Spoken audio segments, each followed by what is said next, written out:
some graphic organisers to go with this, so that if they want to do an activity at the end, they could. But it's up to the teacher. But we had to make sure that every single kid from year 7 to 10 revisited this again and remembered what it was about and why it's important. And also the VCE teachers have used it too, especially when it comes to just before the exams. I know that they've used this as well. So just that's it. And we like the head, so we always revisit that again.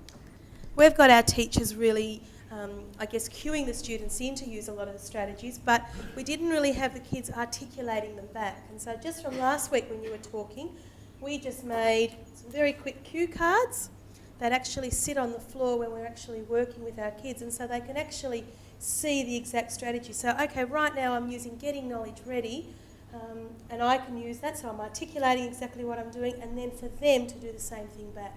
So it's really just a tactile thing, but for making sure that we're not just using it as a teaching strategy, but actually a learning strategy. And I think for us that's going to be a new link that we're going to have to really automatise.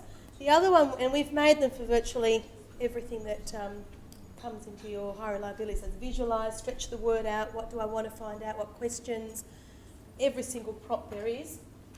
The other thing we made was one out of your PowerPoint that went right around, and we just made a prompts poster like that. Now I was using that one yesterday with a bushfire text, and I actually found it really easy, but the kids also, it was a visual prompt for them. Okay, so if I'm visualising what happened in the photo of the bushfire 5 minutes later, we're doing natural disasters at the moment.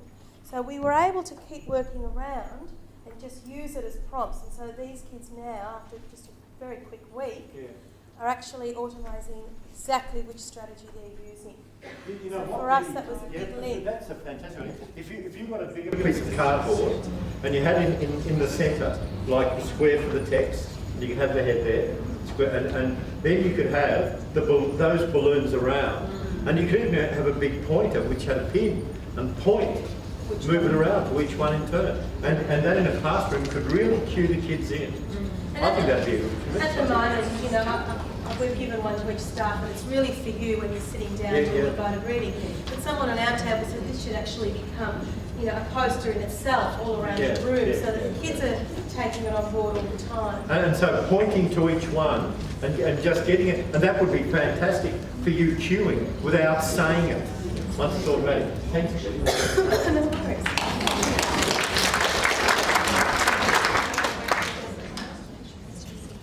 Okay, so we've looked at the embedding, and this is really the last slide for today. How will you ascertain, and I've left out a key word there, each teacher's professional knowledge reliteracy in each area? And I think we need to think through that. What tasks, and I think we need to come back to this next time. I was going to have us work through that and examine that today, but we haven't got time. How will you go about working out what the teacher knows about what literacy looks like? How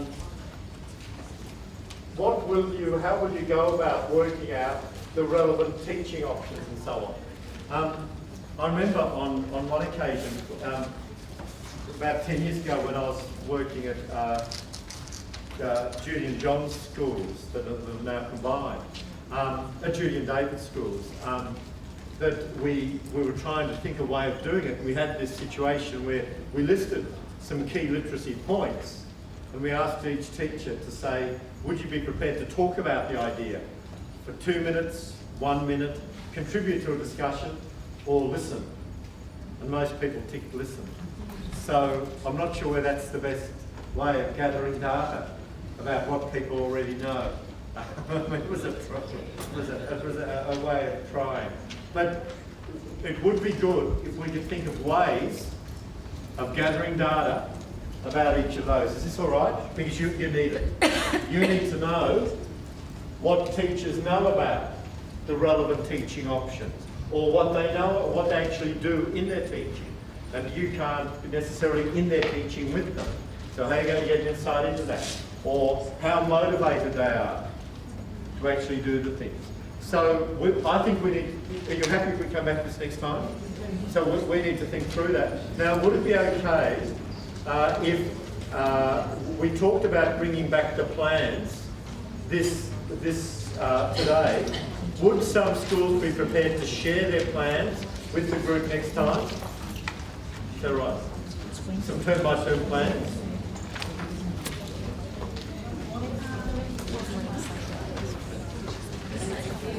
Okay, well, let's think about packing up, guys.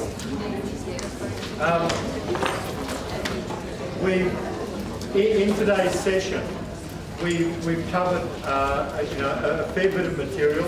We really focused particularly on the teaching, both what are the characteristics of the high reliability teaching, and also on the professional learning.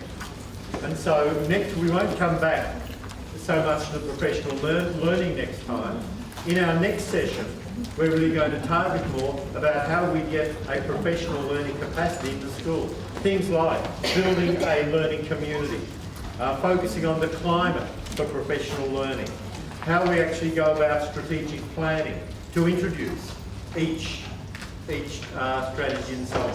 So it's more at the school level, moving away from the individual teacher level. Okay, Leah?